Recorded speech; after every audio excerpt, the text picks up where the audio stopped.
Good afternoon. We'd like to welcome you all to Arc-A-Treats, Food for Thought. This is our first program for 2010, and we're so glad you're here. Many of you came last year for our Year of Alabama History, where we explored the history of the state throughout 2009. We're going to continue through 2010 with new and exciting Arc-A-Treats programs. And again, we're doing some of these in conjunction with the Tourism Department's Year of. This year, it is the year of small towns and downtowns. So we're going to start today with one of Alabama's original small towns and learn more about Old St. Stephen's. Before that, I have a couple of announcements. First of all, everyone, please make sure you've turned off or silenced your cell phone so we don't have any strange noises going off during the middle of the program and everybody turn around and stare at you. I also want to remind you of next month's program. We also, during 2010, will begin a celebration called Becoming Alabama, and you'll hear a little more about that next month. But next month, the first program of that series, we will have on February 18th, Joe L. Reed will be here to talk about Alabama State University's student sit-in protest of 1960. This will be a very interesting program, I'm sure, where we'll be able to hear firsthand what it was like during those times of student protest in Alabama. Today, we are going to hear from George Shorter. George received his landscape architecture and anthropology degrees from LSU, but since 1995 he's worked at the University of South Alabama Center for Archaeological Studies.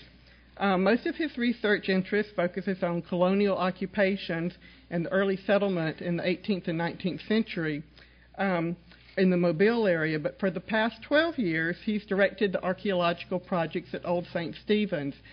They've been doing really exciting work there, and we're going to hear today all about the things that they have uncovered, and he's even brought along some artifacts that he will share with us at the end of the program. Thank you very much for coming, and we look forward to your program. Am I on? You will be. Okay. Anyway, thank you very much for coming today. Great turnout, and it's always a pleasure to be involved with anything that Archives is doing. They have a fantastic program up here, and do a great job of preserving the state's history. And this new facility that they have is just fabulous. So I'm really pleased to be here to speak to you today about a project that has become somewhat of an obsession with me. My goal is to at least finish one major portion of it before I'm forced to retire. But several people I'd like to recognize that are with me here today that came with me. And this is Jim Long on the far end down here. Wave your hand, Jim. Jim is the director of Old St. Stephen's Park. He's a local descendant of John McGrew, a very important person in St. Stephen's.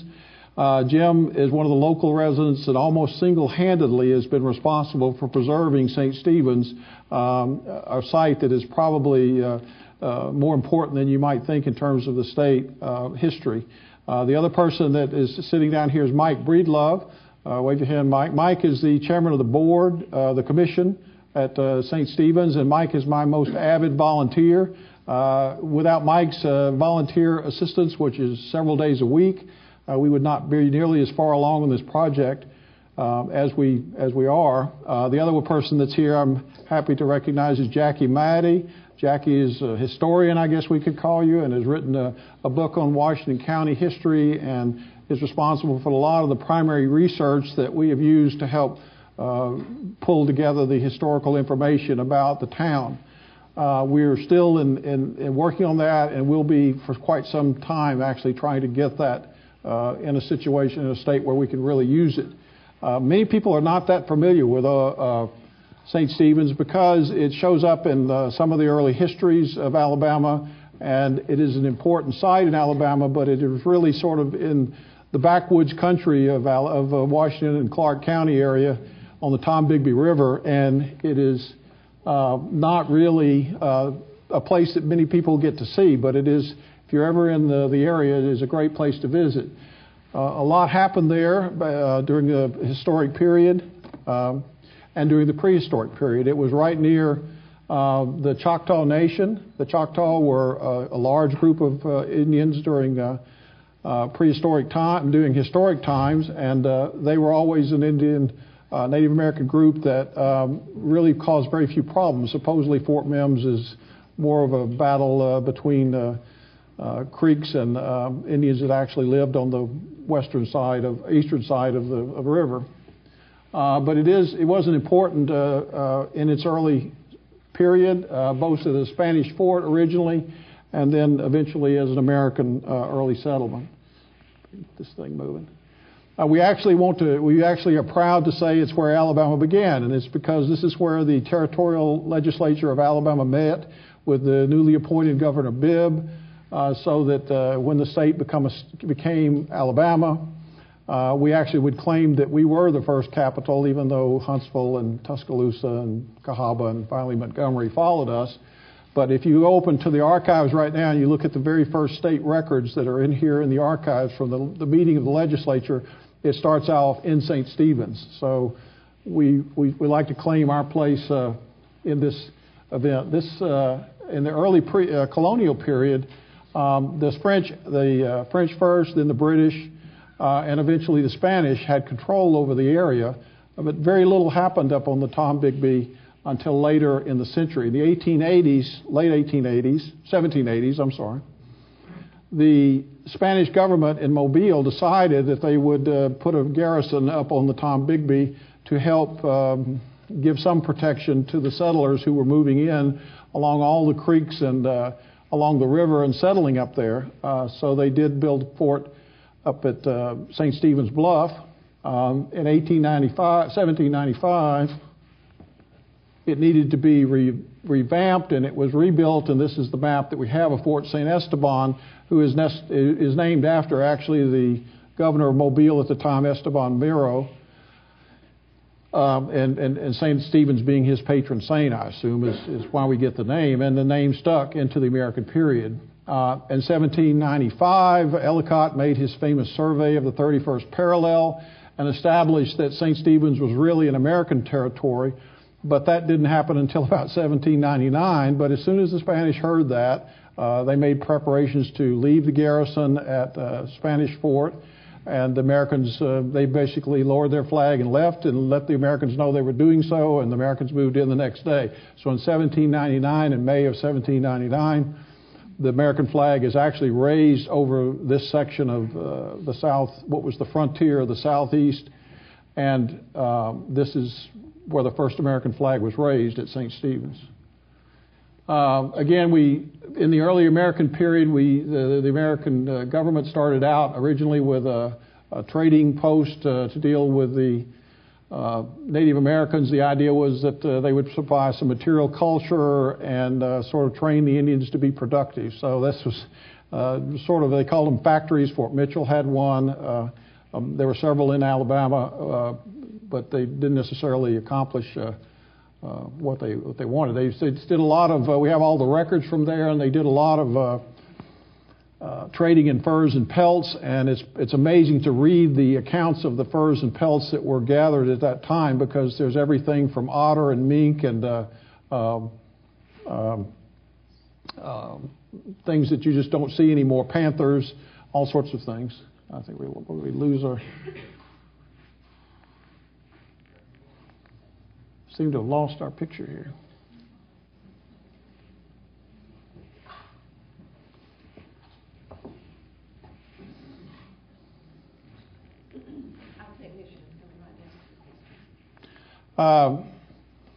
Anyway, the Choctaw Trading Post is one of the first things that the Americans do when they establish the town. St. Stephen's at that time, though, is very small, but some people like George Strother Gaines and other people move in and end up living right around the fort. But the town stays very small for the first probably 10 years or so. There's just a few homes there. Some people live there. Eventually there's a land office established, which is very important because land records are all recorded there, and federal lands are sold there. So about every 2 weeks, they would sell off various plots of federal property for as little as $1 an acre. And they not only did that, but they gave you credit for it. Eventually, they decided that wasn't good to give out credit on land because people weren't paying. Sort of the same, you read some of this and you think, well, it's the same thing that's happened to us recently is sort of happening back in this time. In fact, there are other parallels which I'll mention. Governor Bibb, in other words, anyway, Governor Bibb meets in the Douglas Hotel in St. Stephen's when the state is being formed. He, of course, is an appointed governor and really did not make it, I don't think, through his first term. But he had the idea about building a capital at Cahaba. This was not unusual for the time. Washington, D.C. was sort of along that line, build a special city. He knew that Cahaba was more centrally located, and everybody sort of knew this was going to happen. But he had his ducks in a row, so the first little maneuvering is done, and it's moved. The motion comes up, and it's voted to move the capital temporarily to Huntsville before it goes to Cahaba. So I don't think Huntsville is any more convenient than would have been St. Stephen's, but it's probably more convenient for him. And his brother lived in Huntsville too, so maybe that had something to do with it. But anyway, that's sort of the things that happened. And what really happened, though, is the town maybe had 30, 40, 50, maybe 100 people up until about 1815. But at that period, the federal road is completed from Fort Mitchell in Georgia all the way down toward Mobile and the other side of the Delta from St. Stephen's.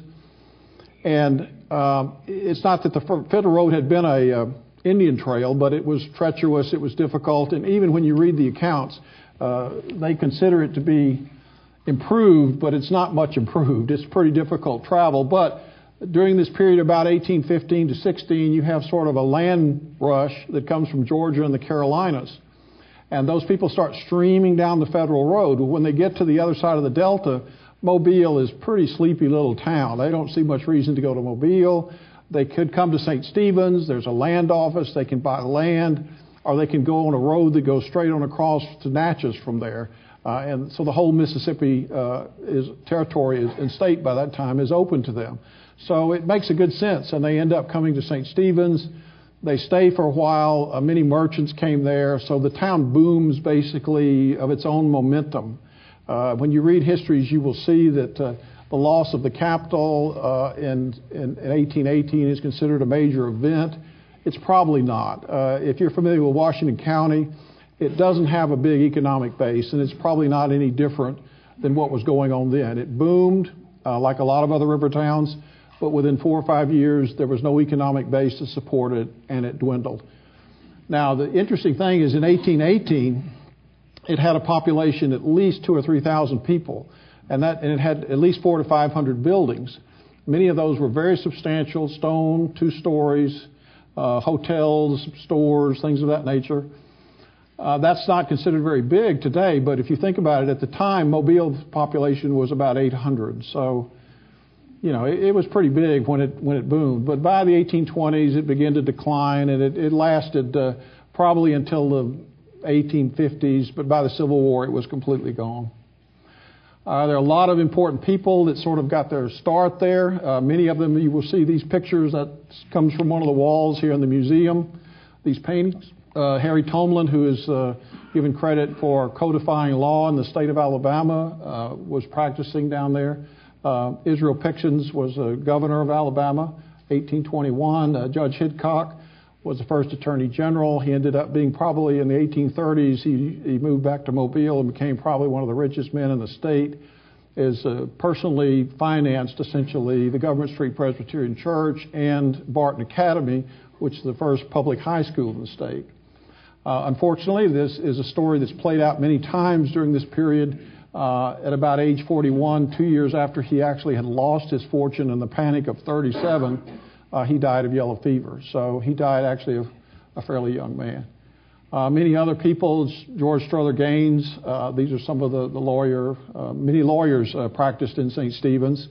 One of the judges made a great comment one day. He said that the people in St. Stephen's were the most litigious people he had ever met. And he said, singularly distrustful of one another, and rightfully so. So if you read, we actually have the early docket book from the court, which is fascinating because you can read everybody that's suing everybody, and it's just going on across the board. One of the great things, resources we have is this paper that was published by Thomas Eason beginning in about 1815, and he published it till 1822. We have a lot of the later papers, not so many of the early ones. Then he went on to publish a paper in Greensboro until his death in 1826. But it has a lot of great articles in it about what's going on in the town. One of the things that you're fascinated with that sort of flies against maybe conventional knowledge is that here on the frontier, which really was the western frontier of the country, you think that people would not have access to the finest of material goods. What we found out in the archaeological record, and which is supported also by the list of things that are for sale in the various stores in the town, that was not the case. They had practically anything that you would have found in the merchants in Mobile, the merchants in New York or Philadelphia. These things would have still been available in St. Stephen's, maybe a little more expensive, but they were available. The town also had a lot of other interesting things. They had a theater, they had a racetrack, they had a school, a school, one of the first public schools in the state. They did not have a church, and this is we tend to think of that as being unusual, but for this period, there are not that many churches. In Mobile, they had a Protestant church. They had a Catholic church. By the 1820s, they had a Catholic church. They did not have, a Baptist church or a Presbyterian church that all happened in the 1830s when congregations sent people down from the Northeast to establish particular denominations. So it's not that unusual, but one of the preachers that they had basically traveling preachers that would come and hold services, and one of them held services in the theater, and he said that was an abomination, basically, to have. And when you read some of the risque plays that they're putting on at the theater, you can certainly imagine why he felt that. St. Stephen's is really a story of three towns. The river out here, the fort was in that area, and probably later fort was down in this area. This is the main place where they could bring a boat up and have a port. St. Stephen's is sort of this town, which was platted out early and fairly well developed, except in this quadrant in here. And it's because they didn't really understand this was the federal section, and they were afraid to sell lots near that because they didn't know exactly where the federal section was. So fortunately, that part of the town did not see much development. So in 1908, when they began to quarry this area for limestone and dug out this huge lake, they didn't really take much of the old town. Most of the old town now is sort of down in here. And this is High Street, the central area of town, and this is would be the center of town right here. There was another town, Rodney, which was adjacent to it, that did see a lot of development. Then somebody got the idea, well, we'll plat out a great big town of Franklin because we'll sell lots and make money. But Franklin saw very little development. This is what the park looks like today. One of the great things about it, if you're familiar with historic sites, a lot of historic sites are great in their own right. However, they have very little to support them other than their historical significance. But St. Stephen's has a great recreational component created in part by this quarry, the lakes and things. So that has actually become an asset to them. So it helps them support their historical program. They have developed a nice swimming beach on the part of the old quarry site. So if you look at this bluff over here, that bluff was completely quarried away, and this lake is reported to be 60 feet deep out in the middle, basically along that bluff on the other side. But this was to make Portland cement. They were bringing this material down to Mobile, and they quarried here until about the 1970s. This is what the town looked like, though. This is the great thing about it. It was absolutely pristine. Washington County is woodland. It's wooded. It's where lumber is the main industry. So the great thing about it is that once the town disappeared, it just disappeared. Nobody came in here and built a trailer park, a road, anything. It just lay there completely undisturbed until we started working there. So you don't find any modern artifacts. You might find a .22 shell, something like that, but nothing modern. Unfortunately, we have no maps of the town. This is the only map that has ever been produced by a woman that lived there when she was in the 1840s, when she was 30s and 40s, when she was a young girl. And she produced this in 1899. She really had a remarkable memory. Her actual location of things is excellent. In fact, the site that we're working on is right there, and she identifies as a store of Major Chamberlain, which indeed it is. So it's a very important map, but it's not the original plat of the town. So far, one of those has never been discovered, but Jack Elliott with Archives did a lot of work on the deed information and basically reconstructed our town plat. We spent the first 2 years out there mainly just surveying the town, locating cellar pits, foundations, and the like. We recorded about 50 structures that were obvious by the foundations and cellar pits, although there was obviously more. This is what one of them looked like. This became known as Structure 13, just because it happened to be the 13th one we identified. There's the front wall of it. There's the front wall in this drawing, and you can see all of the plotting of all the stones that were there. We felt like it was important to plot the surface before anybody ever began to come into the park. And this is the plat that Jack has reconstructed with the lot numbers even on it, and here's the site. These are 3 of the buildings that we located that were actually owned and part of the Globe Hotel complex. This is the center of town. The bank and other important buildings are right here in the center of town. But we were able to get the plat within a few feet of what we felt like was a good location, and our excavations there have allowed us to get it to within a much closer tolerance. So I think we've got the plat very well tied down. We have done this work over the years. Archaeology is not cheap. People think the archaeology police, say from South Alabama, will just come up and excavate your site for you, and it'll just be great. And the state pays us to have this big staff. Well, that's not the way it is. I have always worked on what's called soft money. We either go to the Historical Commission for grants, or we try to get grants to do our work, and it's hard. And so mainly we've done this work over the years with volunteers. And we've done it with various other programs like the University of Alabama's Museum Expedition Program. They've been there 3 years and helped us tremendously on this project. This is a typical 1 week group that comes in for 1 week and works on our project, and then another group comes in. So we've actually accomplished most everything we've done out there with volunteers. This is the site, the Chamberlain site that we started working on, the Globe Hotel, which later became the home and store of the Chamberlains. This is just some of the excavation in progress on the slaves' house. This is a wall that we found. The corner of the building, the main building, is right in here, and this wall runs all the way across to the other side of the property, which is one of the features that's helped us identify exactly the size of the lot. We know the lots were 99 feet wide and 196 feet deep, so 99 feet is what's called a chain and a half. And that's how the lots were laid out. The streets were also 99 feet wide. This is sort of a layout of the property, a diagrammatic layout. The main building, the hotel being in here, its kitchen detached back here. The slaves' quarters, which has 3 rooms.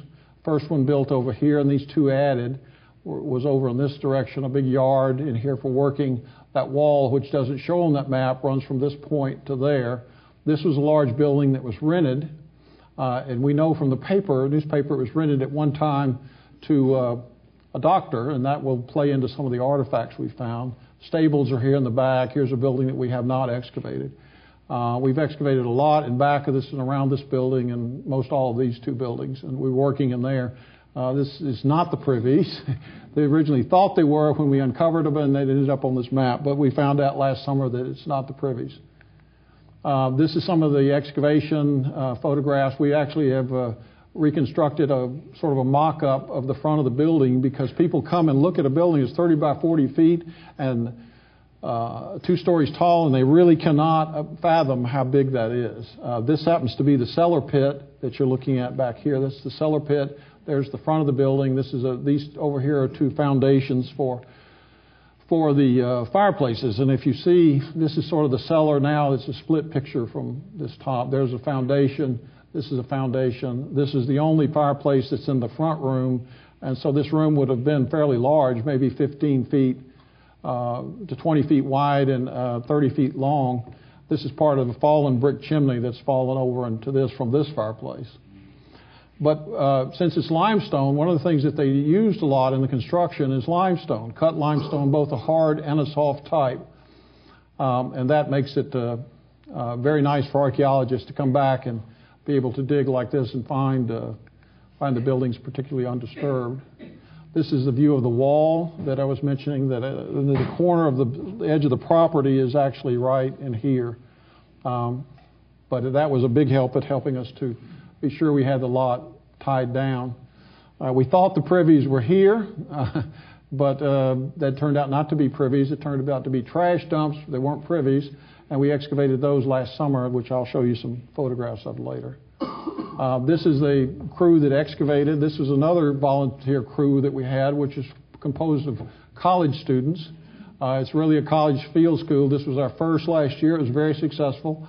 We will continue to run that. It's not specifically South Alabama students. In fact, we had 2 from Cornell, 2 from Loyola, 1 from West Alabama, 1 from Alabama, 2 from Alabama, and 2 from Central Florida. So these are students that come here to get experience and work on this project.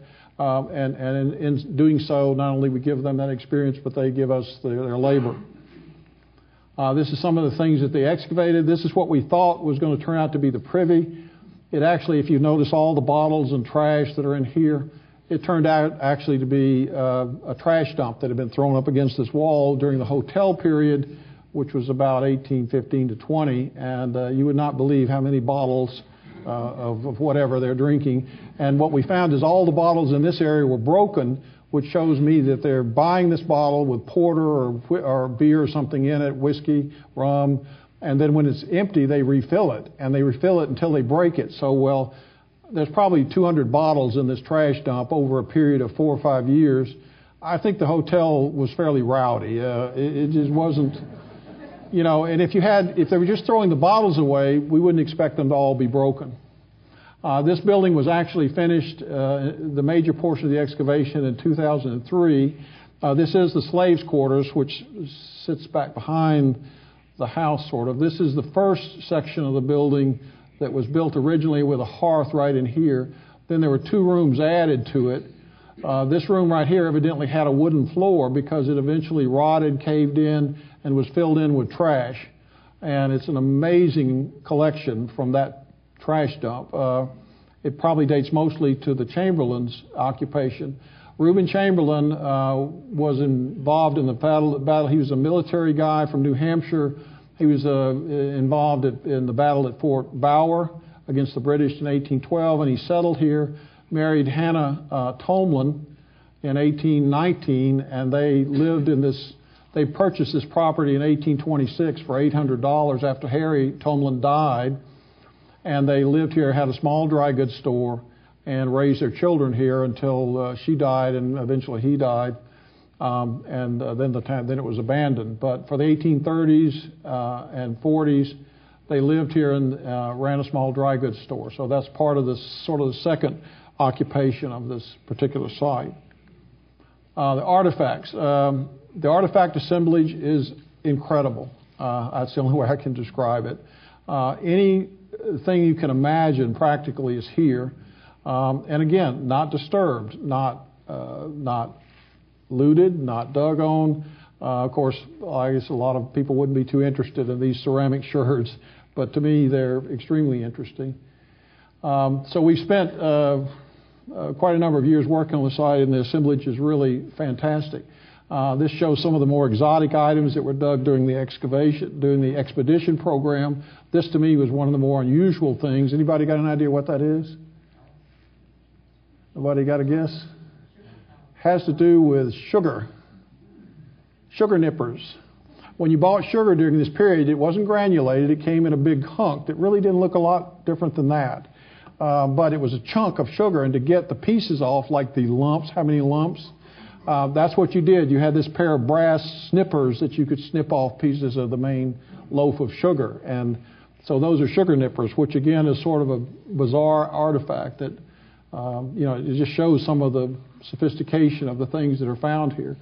The ceramic assemblage is also extremely interesting and quite varied. It ranges all the way from the more common and plain wares like this edge ware, which would have been the cheapest ware that was available at the time, to nice painted wares like this, which are quite nice, but were sort of moderately priced, to the transfer prints that you still see today, which in that period would have been the most expensive ware that you could have. And this is exactly what you would expect to see more of that in a town that was fairly affluent. And for archaeologists, this helps us understand, again, the socioeconomic status of people who are living at the various sites. It also has some very exotic things like this right here, which is we have quite a few of those plates. That's the town hall in Albany, New York. And why it would end up here, I have no idea, but I have an idea. But the idea I have is that basically Chamberlain is just buying whatever. Send me some plates. I don't care what they are. Just send me the cheapest stuff you got. And these plates didn't all sell in Albany, and they ended up coming to Mobile, and then they ended up coming up here. So I don't think he's that particular about the patterns he's buying, but he is buying a lot of ceramics. And they show up broken, so they end up thrown away in the archaeological record, basically not touched. This is some of the bottles which you can come see today. There's some very typical bottles from there, such as whiskey or wine. These are probably ink. This bottle right here is a snuff bottle. That form has been used for several hundred years. Pepper sauces and mustards. This bottle, which you see on the front table over there, is probably one of the more unusual bottles. It's a clear glass, and it turns out to be a bleeding bottle. In this period, if the doctors thought you were ill, particularly with an inflammation, the way they thought they could cure it is take some of your blood out, and you'd get better. Well, I've asked probably several thousand kids that have come through the park during our various tours, do they think that worked? And I haven't found anybody that thought it would work. Even the fourth graders know today that was not a bright idea. But that's how it was done during this period. One of the things that people always ask about is coins. We do find a fairly surprisingly large number of coins, but mostly probably 50% are Spanish. This is a period when Spanish coinage is very prevalent because American coinage is so scarce. Now you imagine what it's like to go buy something. You could buy a loaf of bread maybe or something for a dime, yet you don't have a dime. So it's, you need fractional currency to do business for normal business purposes. And so Spanish coinage stayed in circulation in Mobile even until the 1850s or 60s. This young fellow, one of the things he was next to me, he said, I want to find a coin, and he found one on the last day. So he was so proud of finding a Spanish coin.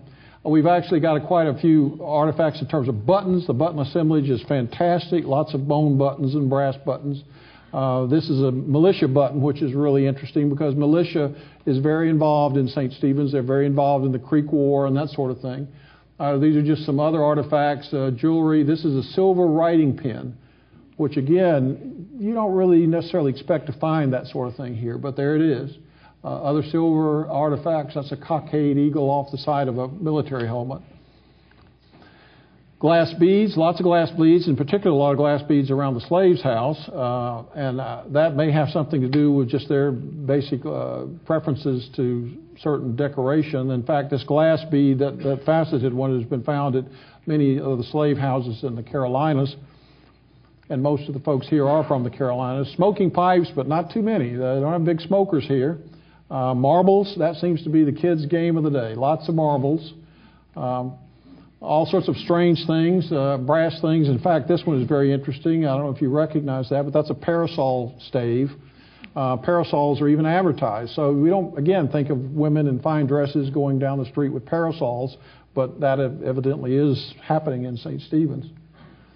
Gun flints, not too many of those. Native American pottery, not too much of that. Kind of a surprise, because the Native American Choctaw right next to this are certainly trading with these folks, and they have sorts of things that these people like bear oil and things, which comes usually in a Native American pot. Spigots, a die, a little die, mouth harp, clock pendulum, a little bubble blower made out of like a bird, a spigot off of a keg. Just unbelievable amount of artifacts. Bone preservation is fantastic. These are not human bones. These are what they're eating. And what we're finding is that most of the bones on the Chamberlain's table are pig and cow. What you normally see in this situation are chickens and fish, and you don't see much of that. Evidently, the Chambers did not like chickens, so they didn't have many chickens, but they're eating pig and cow. Well, what do you know about pig and cow? That costs money. So it shows that the Chamberlains are affluent, and this family is probably one of the more affluent in town. Everybody always says to me, "What's your favorite artifact?" Well, you know, to me, it has a personal touch. When you study someone like this for a few years, 10 years, you really start to feel like you know them. You know their deaths, their births, and you know Hannah. Hannah actually was Tolman's daughter, and this was her second marriage. This is a spoon that we found that has her initials, HLC, Hannah L. Chamberlain, carved in them. So the question came up after this young lady found it is, how did this end up in the archaeological record? Well, don't have any real good ideas, but a lady that was working there with us had the best one to me. He had remarried after she died. He remarried again in 1836, and this was very typical in families where children were involved. And this woman said, "Well, do you think you'd want the other wife's silverware on your table?" So that's as good an explanation as any. She just didn't want that Hannah L. Chamberlain on her table. She was Martha Brantley. This is Hannah's sort of record of Hannah Tolman. Hannah is interesting because she was married twice. This shows you another aspect of living during that period that we don't think that much about today. But loss of a child, a spouse, was common. It was so common that it's almost shocking when you begin to see the number of children that died, the number of spouses that are lost. And so you see that Hannah originally ended up with her first marriage to James Wilkinson's son, the general. He died in 1813. They had two children, and the younger one died. Anna Jane died at age 7 months and is buried with her father, who also died at that time. Hannah remarried in 1819, and about every other year she had a child until she died in 1834. But if you look at the ages of survival, you see that very few survived for any period of time. The only three that made it into adulthood are Catherine Jane, Rubana, and Theophilus. Those are the only three that made it. All the rest died in their youth. And of the ones that survived, only a few children came out of their marriages. So it's a very difficult time to imagine that you had to deal with that sort of thing. And we actually were just recently acquired the Hannah Tolman Bible, which has a lot of information about these births and deaths. And that's just a fabulous acquirement. Again, we're working mostly with volunteers. We would invite any of you that want to come visit or that would like to come dig or help us sort artifacts. We're certainly open to that. If you'll give me your email address or email me, I will put you on the St. Stephen's mailing list. And that just means you get all the information about what we're doing. Even if you're just interested, I'll be glad to put you on the list. We have volunteer digs once a month, and particularly when the weather's nice. When it gets too warm, we go into the lab. This is Mike and Jim and another one of our volunteers from Mobile. This is Mike when he found the second teaspoon about a year ago with her initials on it. Some more of the excavation and the units. All ages are welcome. Any age. You don't have to have any experience and no tools. We have all the tools, and we'll teach you what you need to know. We have a field lab, where we do some preliminary sorting and get the artifacts sorted. And when it's rainy or too hot, we work in there. And if you don't feel like you're able to dig, there's always sorting to be done. We have a volunteer program at the lab in Mobile, where we're working on the analysis phases of the project. Here they're working on some of the glass vessels out of the slave's house.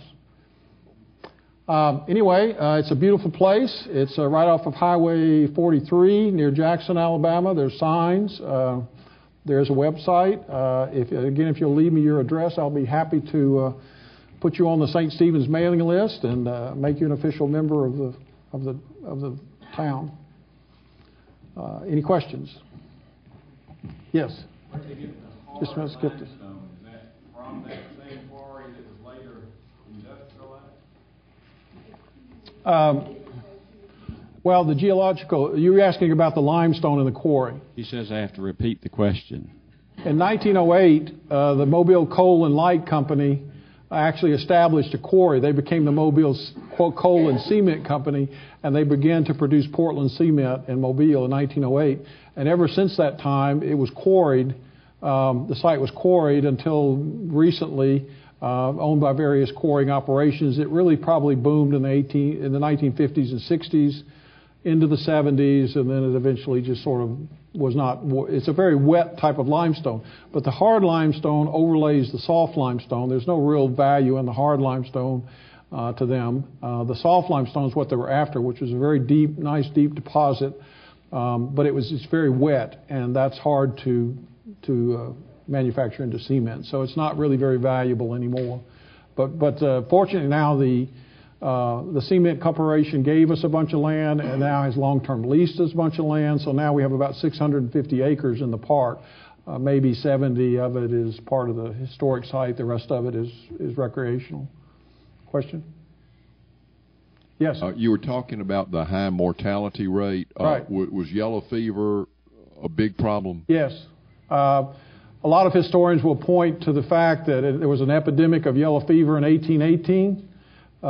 But there was a yellow fever epidemic in every town along the river in 1818. So it's not that St. Stephen's was the only place that had this happen. But yellow fever was huge and took out large amounts of a population. In Mobile, 1818, that same epidemic took out probably almost a half of the population. Next. Okay. You mentioned the early deaths. Is there a cemetery on site? Have you done any digging around it if there is one? We have not dug on the cemetery. The question was, is there a cemetery? There is a cemetery. It's fairly sizable. It has obviously maybe a dozen graves, but only 3 markers.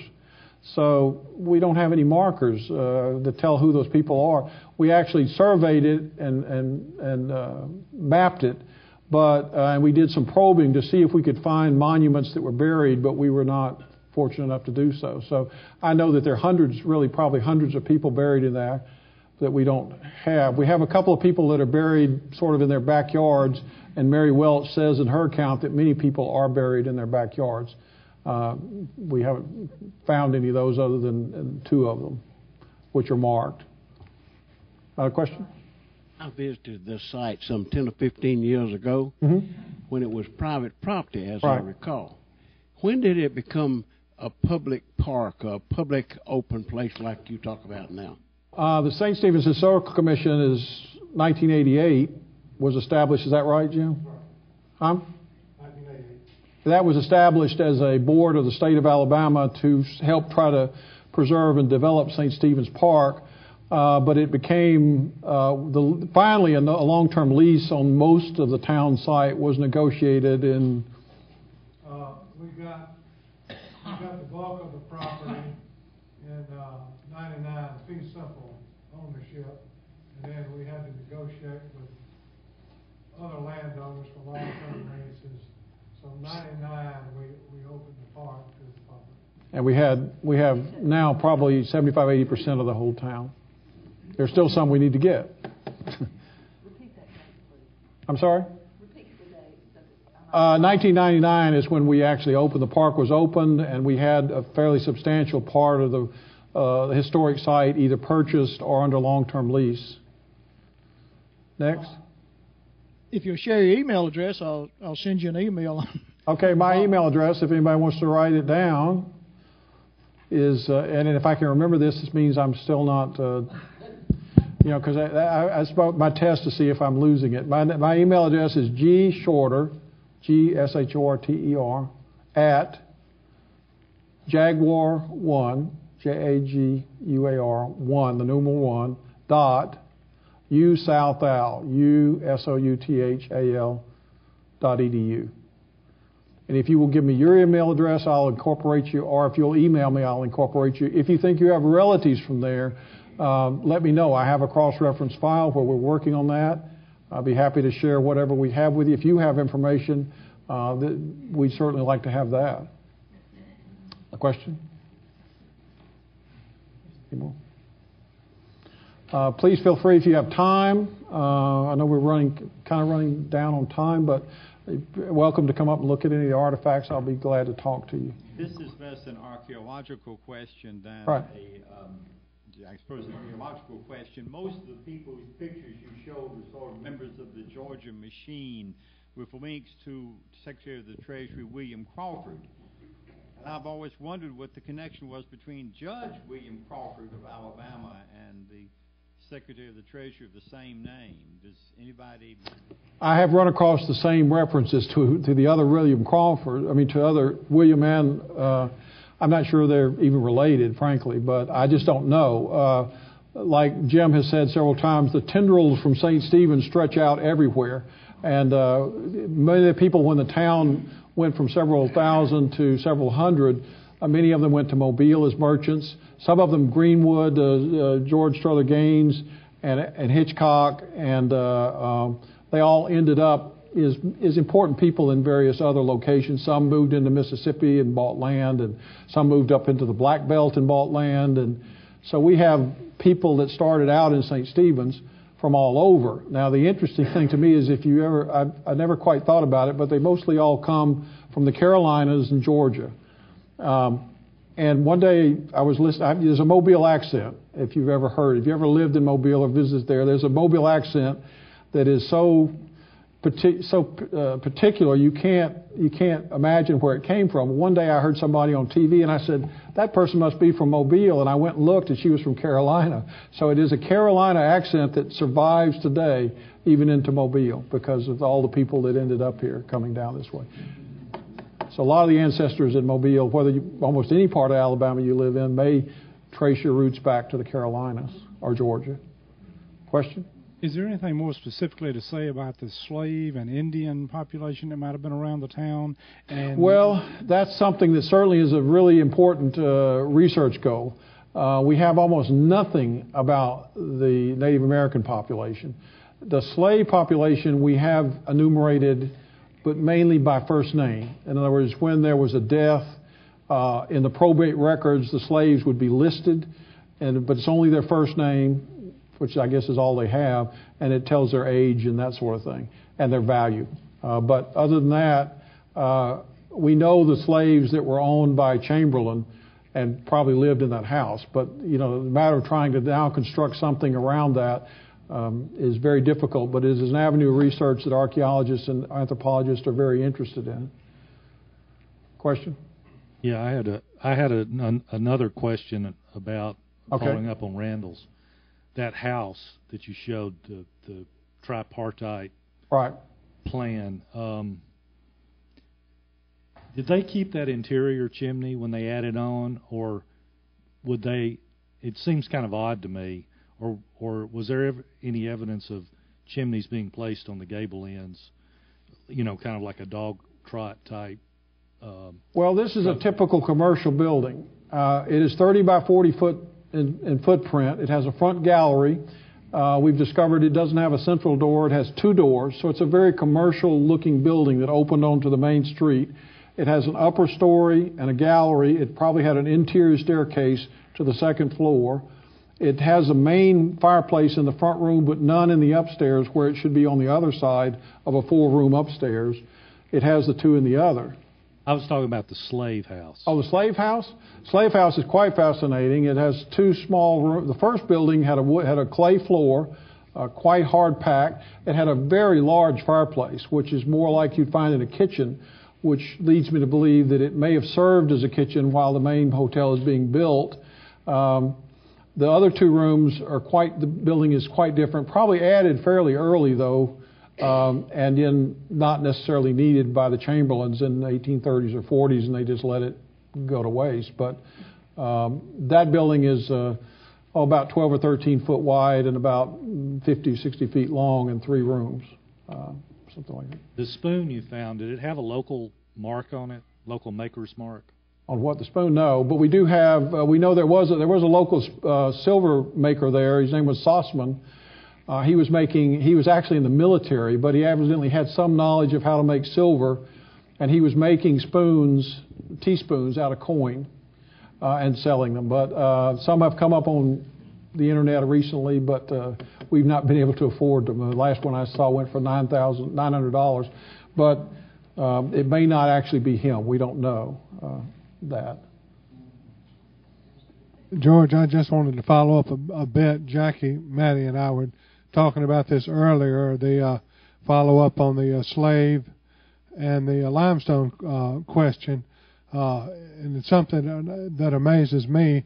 There are thousands of cut lime block out of the hard limestone, precisely cut, and some stones, as you know, weighing 300-400 pounds. And there's no mention of this labor force, and it's just very intriguing on where these people came from or who they were, because it had to be a dedicated effort to create so many stones, mine them and move them and put them in place. So that's just another of the many aspects of research and questions that are yet to be answered. There's no mention of anybody actually selling stone, but there is a question in the paper of somebody wanting to hire somebody that knows how to burn brick, which means make brick. Well, probably brick would cost you money, but stone, most of these people had a fairly large number of slaves, and they probably sent them down to quarry, and they just quarried until they got what they needed. The soft limestone, which is a lot of the buildings are made from soft, the soft could actually be sawn with a saw. You could take a saw like you'd saw a tree down with, and you could cross-cut and take the soft limestone blocks out that way. But all the main foundations are hard limestone, and like Jim says, some of the blocks are incredibly large, but they're actually quarried out with a steel star chisel. You can see it. So these people knew what they were doing, so there had to be somebody that understood how to do that, but I suspect that most of the labor is being done individually because that's the cheapest way to do it. Although people wanted these things fast, and these aren't cheap buildings. The front porch on this building here, the front gallery, is a brick paving, but it's a herringbone pattern, and that is amazing because you see rarely during this period herringbone patterns, because herringbone is the most difficult and expensive pattern to lay. You have to cut a lot of bricks, and it's wasteful. And to see this shows that people are building these buildings because they think they're going to be here for a long time. They don't think they're going to move here for a few years. They're going to move here, establish an important business, and they're going to be here for the rest of their careers. And that just doesn't happen. Boom and bust.